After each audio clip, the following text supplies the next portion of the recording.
The silence lasted exactly 72 hours. Not 71 hours, not 73 hours, but precisely 72 hours from the moment President Donald Trump issued his ultimatum to the moment Prime Minister Mark Carney's response arrived in Washington. And in those 72 hours, while financial markets held their breath and trading desks from New York to Tokyo waited for guidance that never came, $290 billion in economic value simply evaporated. Not through direct government action. Not through tariffs or sanctions or trade restrictions, through something far more devastating, the systematic repricing of risk across every sector of the North American economy, when the world's investors collectively decided that predictability between the United States and Canada could no longer be assumed. Warren Buffett called it the most expensive silence in modern diplomatic history. When you hear what happened during those 72 hours, why Carney chose to wait rather than respond immediately, and what the financial data reveals about the actual cost of that strategic pause, you will understand why this was not a negotiating tactic, but a masterclass in controlled escalation that fundamentally altered the balance of economic power between two nations that had operated as integrated partners for half a century.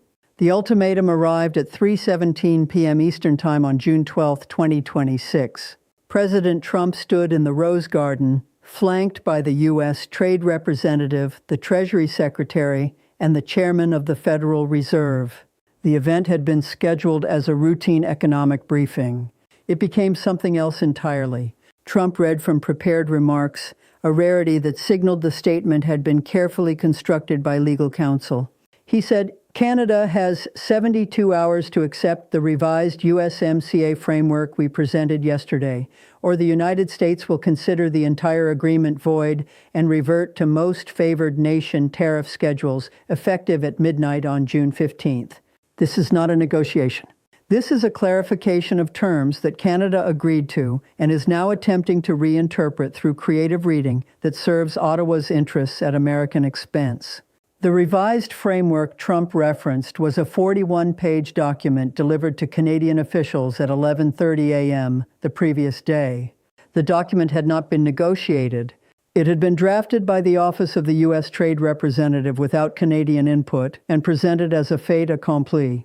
The revisions included eliminating dairy and poultry protections Canada had secured during the original USMCA negotiations, increasing the threshold for automotive rules of origin from 75% to 85%, and most significantly, granting the United States unilateral authority to adjust tariff schedules on manufactured goods without requiring trilateral consultation. The document transformed a trade agreement between sovereign equals into something closer to terms dictated by an occupying power to a dependent territory. Within 90 minutes of Trump's Rose Garden statement, every major financial newswire had published the story. Within 3 hours, currency markets had moved decisively. The Canadian dollar dropped 3% against the U.S. dollar, the largest single-day decline since March 2020. Equity markets followed. The Toronto Stock Exchange dropped 380 points by closing. Cross-border shipping companies saw their stock values decline between 6 and 11% as traders priced in the possibility of disrupted supply chains. And then as trading closed in New York and Toronto, something unexpected happened. Nothing. No statement from the Prime Minister's office, no emergency press conference, no diplomatic note delivered through back channels, no leaked reaction from senior officials. The government of Canada went completely silent, and that silence, calculated and deliberate, was the beginning of the most expensive 72 hours in North American economic history. The 72-hour countdown began at 3:17 p.m. on June 12th. By 6:00 p.m., financial analysts on CNBC and Bloomberg were expressing confusion. Standard diplomatic protocol would call for an immediate acknowledgement, even if a substantive response required more time. By 9:00 p.m., unnamed White House officials were telling reporters they expected Canada to request an extension or propose a negotiating framework by morning. Neither arrived. June 13th opened with Asian markets pricing in heightened North American trade uncertainty. The Nikkei dropped 8%. The Hang Seng fell 1%. Seoul declined 6%. The contagion was spreading not because of any action Canada had taken, but because of the action Canada had conspicuously refused to take. At 10:15 a.m. on June 13th, 19 hours into the silence, the White House attempted to force a response. Press Secretary Amanda Morrison held an unscheduled briefing, stating that the administration considered Canada's silence a deliberate negotiating posture designed to run down the clock in hopes that market pressure would force the United States to withdraw the ultimatum. She continued, "That will not happen. The 72-hour deadline is firm. Canada's refusal to engage reflects a fundamental lack of seriousness about the partnership both nations claim to value." The statement was designed to pressure Ottawa into responding. It failed. The Prime Minister's office released a single sentence at 11:47 a.m. The Government of Canada is reviewing the U.S. proposal and will respond within the specified time frame. 23 words. No substantive content. No indication of direction. Just confirmation that the clock was still running. The economic consequences of the silence escalated with each passing hour. Cross-border trade operates on predictability. Shipping companies need to know which tariff schedules will apply to goods in transit. Manufacturers need to understand which regulatory frameworks govern component sourcing. Retailers need certainty about the cost structures underlying their inventory orders.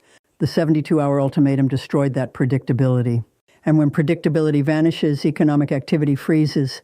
By noon on June 13th, 21 hours into the silence, 3 major U.S. automotive manufacturers had announced temporary production slowdowns, citing inability to confirm cost structures for Canadian-sourced components. General Motors idled 2 assembly plants in Michigan, affecting 6,400 workers. Ford suspended the 3rd shift at its Kentucky truck plant, affecting 2,100 workers. Stellantis delayed the launch of a new production line in Illinois, affecting 890 workers. These were not permanent shutdowns. They were precautionary pauses. But precautionary pauses still mean workers sent home without pay while executives waited for clarity that was not coming. The agricultural sector absorbed the next wave of damage. At 2:30 p.m. on June 13th, the Chicago Mercantile Exchange saw unprecedented volatility in wheat, corn, and soybean futures as traders attempted to price the possibility that the integrated North American agricultural market might fragment within 51 hours. Wheat futures swung between gains of 4%, 2% and losses of 3%, 1% within a single trading session. The volatility itself became the story. James Kellerman, a commodities analyst at Goldman Sachs, told Reuters, "We are trying to price an event that has never occurred." The USMCA framework is the foundation of North American agricultural trade. If that framework disappears at midnight on June 15th, we are operating in complete darkness. Canada's silence is forcing us to price every possible outcome simultaneously, which means we cannot price any outcome accurately. By the evening of June 13th, 30 hours into the silence, the damage had spread to energy markets.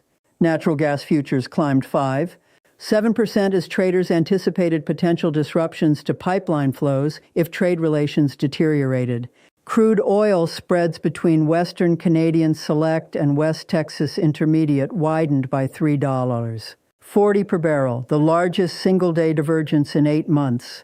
The spread widening reflected trader uncertainty about whether existing energy integration agreements would survive if the broader trade framework collapsed. Refineries across the Midwest that process Canadian crude began reaching out to alternative suppliers in case June 15th arrived without resolution. Those exploratory conversations themselves created market movements as spot prices adjusted to reflect sudden demand for non-Canadian supply.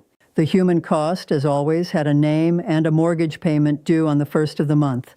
Her name is Patricia Vance. She is 43 years old. She manages logistics for a freight forwarding company in Buffalo, New York, that specializes in just-in-time delivery of automotive components between Canadian suppliers and U.S. assembly plants. On the afternoon of June 13th, Patricia received emails from 7 clients asking whether shipments scheduled for June 15th and 16th should be delayed pending clarity on applicable tariff rates. She did not know how to answer. The tariff rates that would apply depended on whether the USMCA framework still existed, which depended on a response from Ottawa that had not arrived. Patricia told a local news reporter, "I have 30 years of experience in cross-border logistics. I have managed strikes, I have managed weather delays, I have managed regulatory changes, but I have never managed a situation where I genuinely do not know which country's laws will govern the shipments I am responsible for moving in 48 hours. The uncertainty is paralyzing everyone in this industry." June 14th opened with European markets declining in response to North American uncertainty. The FTSE dropped 1.4%. The DAX fell 1.7%. The CAC declined 1.3%. Global investors were repricing North American assets based on a single variable, the absence of a Canadian response to an American ultimatum. At 8:30 a.m. Eastern Time, 41 hours into the silence, the U.S. Commerce Department released preliminary estimates suggesting that the uncertainty was costing the American economy approximately $4.2 billion per day in deferred transactions, precautionary production slowdowns, and elevated hedging costs. Applied across 72 hours, the estimate approached $290 billion in economic activity, either canceled, delayed, or repriced to account for elevated risk. At 11:00 a.m. on June 14th, 44 hours into the silence, President Trump held an unscheduled press availability in the Oval Office. He was asked whether he would consider extending the 72-hour deadline given the economic turbulence the ultimatum had created. He replied, "The deadline stands. Canada knows what it needs to do. Every hour they delay is an hour of uncertainty they are imposing on workers and businesses on both sides of the border. That uncertainty is entirely Canada's choice." The statement attempted to shift responsibility for the economic damage onto Ottawa. Financial markets did not accept that framing. By market close on June 14th, the S&P 500 had declined 1% over 2 trading days. The Dow had fallen 680 points. The Toronto Stock Exchange had dropped a cumulative 540 points. Currency volatility had reached levels not seen since the European debt crisis of 2011. What President Trump and his advisors failed to understand during those 72 hours of Canadian silence was that the silence itself was the response. Mark Carney was not scrambling to formulate a position. He was allowing the market to deliver a lesson about what happens when one party in an interdependent relationship attempts to convert partnership into subordination. Every hour of silence was an hour for American businesses to realize how deeply their operations depended on assumptions of Canadian cooperation. Every hour of silence was an hour for financial markets to price the cost of destroyed trust. Every hour of silence was an hour for workers like Patricia Vance to understand that the stability they had taken for granted was not guaranteed by geography or history, but by mutual respect that one party had just violated. At 7:00 p.m. on June 14th, 52 hours into the silence, the U.S. Chamber of Commerce released an extraordinary statement calling on the administration to withdraw the ultimatum. The statement, signed by the CEOs of 47 major corporations, read, "The 72-hour deadline has created more economic damage in 2 days than any trade dispute in the past decade. We urge immediate withdrawal of the ultimatum and return to good faith negotiations that respect the sovereign equality of both nations. The uncertainty costs are unsustainable and entirely self-inflicted." The Chamber of Commerce had never, in its 114-year history, publicly opposed a sitting administration's trade negotiating position. The statement reflected panic among America's business leadership that the White House had miscalculated catastrophically. The response from Ottawa finally arrived at 3:17 p.m. Eastern Time on June 15th, exactly 72 hours after the ultimatum had been issued. Not 71 hours, not 73 hours. Precisely 72 hours, demonstrating that every minute of the silence had been calculated. Prime Minister Mark Carney delivered the response not through diplomatic channels but through a live address from Parliament Hill carried by every major network. He spoke for 7 minutes. The address contained 812 words. It has since been analyzed by diplomatic historians as one of the most surgically precise rejections of a major power's demands in modern international relations. Carney opened without pleasantries. He said, at 3:17 p.m. on June 12th, the President of the United States issued an ultimatum demanding Canada accept revisions to the USMCA that were drafted without Canadian input, presented without negotiation, and designed to convert a partnership agreement into a subordination framework. The United States demanded a response within 72 hours. Here is Canada's response. No. He paused for 4 seconds. The pause appeared in transcripts because its duration was significant. He continued, the USMCA is a negotiated agreement between sovereign equals. It cannot be revised unilaterally. It cannot be rewritten through ultimatums.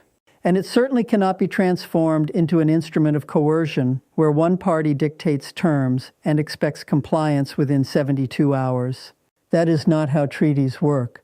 That is not how partnerships work. And that is not how Canada operates. Carney then did something unexpected. Rather than proposing a counter-framework or suggesting alternative terms, he spent 4 minutes detailing the economic damage the ultimatum had caused. He cited the $290 billion in estimated disrupted economic activity. He named the 9 automotive plants that had suspended operations. He referenced Patricia Vance by name, the Buffalo logistics manager whose story had been covered in the New York Times that morning. He listed the 23,000 American workers who had been sent home from factories awaiting clarity. He described the currency volatility, the market declines, the agricultural futures chaos. And then he said, this damage was not caused by Canadian action. It was caused by an American ultimatum that attempted to use economic uncertainty as a weapon. Canada absorbed 72 hours of that uncertainty without responding because we wanted American businesses, American workers, and American investors to fully understand the cost of treating partnership as leverage. The next section of Carney's address addressed the substance of the U.S. demands. He said, the revised framework the United States presented eliminates protections Canada negotiated in good faith. It demands we surrender sovereignty over industries critical to Canadian food security. It grants the United States unilateral authority to modify terms without consultation. These demands are not revisions. They are not clarifications. They are an attempt to convert a trade agreement into a colonial arrangement. And Canada's answer, delivered at exactly the moment promised, is no. Carney concluded with the line that would define his premiership. He said, the United States asked for a response in 72 hours. Those 72 hours cost America $290 billion. That cost was not inevitable. It was the price of confusion about what kind of relationship we have. So let me clarify. Canada is not a client state. Canada is not a subordinate. Canada is a sovereign nation that negotiates treaties as an equal or does not negotiate them at all. The USMCA framework remains in place as written and ratified.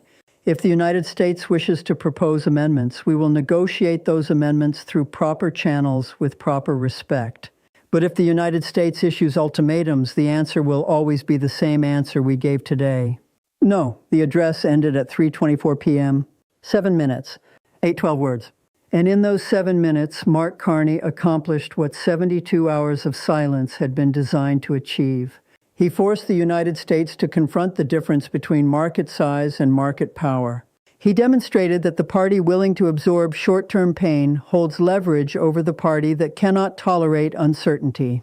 And he reframed the entire confrontation from a negotiating dispute into a question of whether the United States understood the difference between partnership and domination. The market response was immediate and clarifying. Within 90 minutes of Carney's address, the Canadian dollar recovered 80% of its two-day losses. The Toronto Stock Exchange climbed 290 points by closing. U.S. markets barely moved, suggesting traders had already priced in the rejection and were relieved to have certainty regardless of the content. By June 16th, automotive plants resumed operations. Agricultural futures stabilized. Cross-border shipping returned to normal volumes. The $290 billion in disrupted economic activity began flowing again, not because terms had changed, but because the uncertainty that had frozen decision-making was resolved.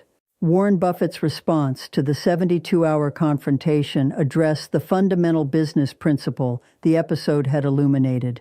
In a statement released through Berkshire Hathaway on June 17th, Buffett said, "I have spent 60 years studying what makes partnerships succeed and what makes them fail. And I have learned that the foundation of any successful partnership is the shared understanding that neither party can prosper by attempting to coerce the other. Coercion might extract short-term concessions, but it destroys the trust that makes long-term cooperation possible. And without long-term cooperation, integrated supply chains cannot function." Buffett continued with a business metaphor that resonated across corporate boardrooms. He said, "Imagine a company with two divisions that depend on each other. Division A provides components to Division B. Division B provides finished goods to Division A's distribution network.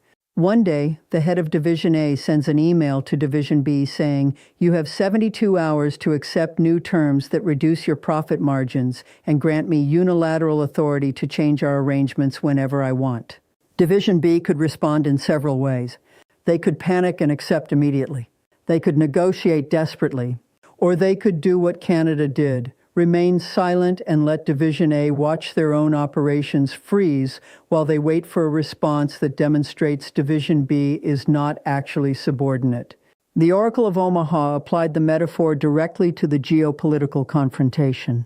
He said, "President Trump treated Canada like a subordinate division that could be bullied into compliance through ultimatums. Prime Minister Carney responded by proving that Canada is not subordinate. The 72 hours of silence were not negotiating theater. They were a demonstration of what happens when you attempt to coerce a partner that controls resources you cannot replace quickly.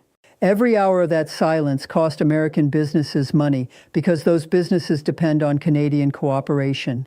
By the time Canada's answer arrived, the lesson had already been taught. The $290 billion price tag was tuition on a masterclass in leverage. Buffett's closing captured the universal principle. He said, "In business and in diplomacy, you can have power or you can have predictability. You rarely get both." The United States chose to exercise power through an ultimatum. Canada chose to defend predictability by rejecting subordination. And the market chose predictability. That choice should surprise no one. Businesses can tolerate many things, but they cannot tolerate partners who treat binding agreements as opening offers subject to revision through threat. Trump issued an ultimatum expecting compliance. He received a lesson instead. The lesson cost $290 billion. That is expensive tuition. But perhaps that is what education costs when you confuse market size with market power. So here is where we stand. Mark Carney waited 72 hours to respond to an American ultimatum. Those 72 hours cost America $290 billion in disrupted economic activity, suspended operations, and systematic repricing of risk. But the cost was not punishment. It was education. Every business that suspended operations learned how dependent they are on Canadian cooperation. Every trader who watched markets convulse learned that North American economic integration is not American control with Canadian participation, but genuine interdependence where neither party can prosper by subordinating the other. And every political leader watching learned that ultimatums work only against parties with no alternatives. Canada had alternatives. The 72-hour silence was the process of making sure everyone understood that reality. Warren Buffett explained the business principle. Mark Carney demonstrated it. And the $290 billion price tag documented it. Can the United States and Canada return to normal trade relations after such a confrontation? Can trust be rebuilt after one party attempts coercion and the other responds with refusal? And the question that extends to every integrated partnership in the modern global economy: what is the cost of learning that treating partners as subordinates transforms partnership into competition and competition into permanent loss? Those 72 hours cost America $290 billion. But the real cost may be the decades required to rebuild the assumption of good faith that was destroyed by an ultimatum that never should have been issued in the first place. Please hit the bell icon and subscribe my channel for daily updates.